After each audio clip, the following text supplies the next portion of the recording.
أعوذ بالله من الشيطان الرجيم بسم الله الرحمن الرحيم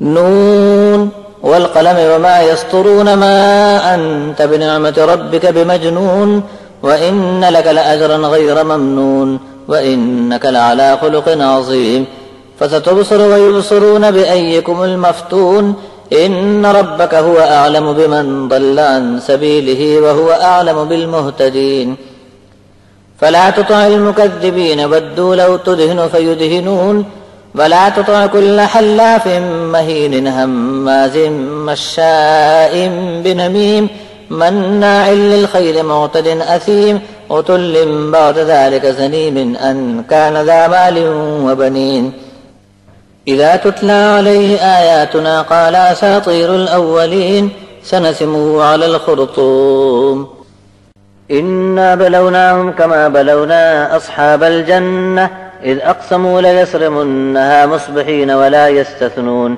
فطاف عليها طائف من ربك وهم نائمون فأصبحت كالصريم فتنادوا مصبحين أن اغدوا على حرثكم إن كنتم صارمين فانطلقوا وهم يتخافتون ألا يدخلنها اليوم عليكم مسكين وغدوا على حرد قادرين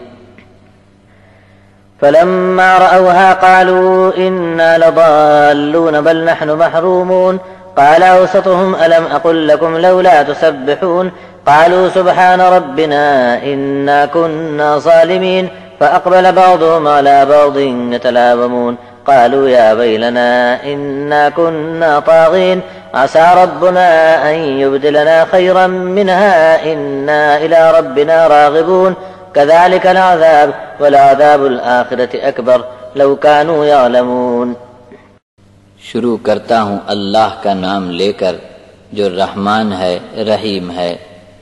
نون کی گواہی اور قلم کی قسم ہے جس سے لکھنے والے لکھے جا رہے ہیں۔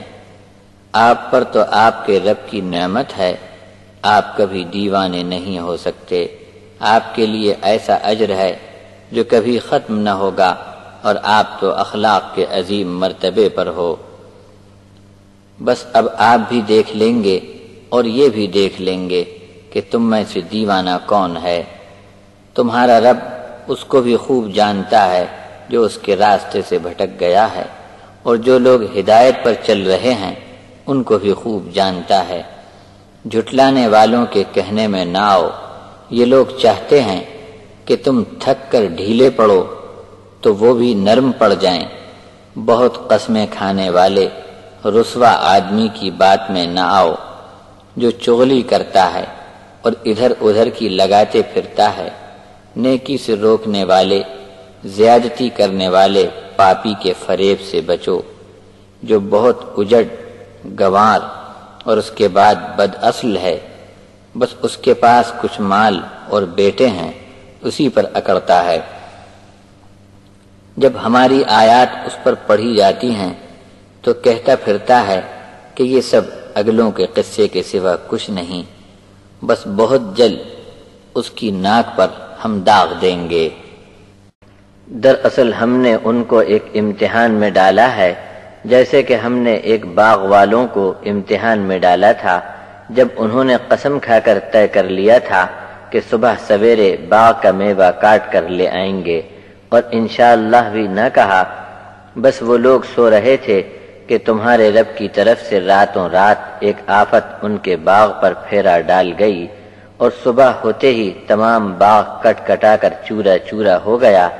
ادھر یہ لوگ صبح ایک دوسرے کو آواز دینے لگے، یہ کہتے ہوئے کہ اگر اپنے کھیت باغیچے کے پھل توڑنا ہے تو تم کو بہت سویرے سویرے چلنا ہے۔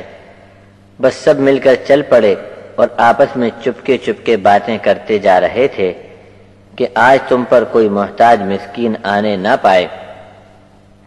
صبح سویرے باغ کاٹنے کو پہنچ گئے کہ گویا اس کھیت کا کاٹ لینا ان کے بس کی بات ہو۔ اپنے باغ کے قریب آئے تو دیکھ کر کہنے لگے کہ ہم راستہ بھول گئے ہیں۔ نہیں نہیں، بلکہ ہمارا نصیب پھوٹ گیا۔ ان میں سے ایک درمیانی آدمی نے کہا کہ میں نے تم کو کہا تھا کہ اللہ کا نام لیتے ہوئے اس کی تسبیح بیان کرتے ہوئے کیوں نہیں چلتے؟ پھر تو سب کے سب بولے کہ ہم اللہ کی تسبیح بیان کرتے ہیں، واقعی ہم ہی قصوروار تھے۔ پھر ایک دوسرے پر الزام دھرنے لگے۔ پھر سب بولے کہ ہم بہت بڑھا چڑھا کر بات کرتے تھے، جس کا نتیجہ سامنے آ گیا۔ امید ہے کہ ہمارا رب اس کے بدلے اس سے بھی بہتر ہم کو عطا فرمائے گا۔ ہم تو بس اپنے رب سے آس لگائے رہیں گے۔ دنیا کا نقصان یوں ہوتا ہے، کاش لوگوں کو معلوم ہو جائے کہ آخرت کا عذاب سب سے بڑا ہے۔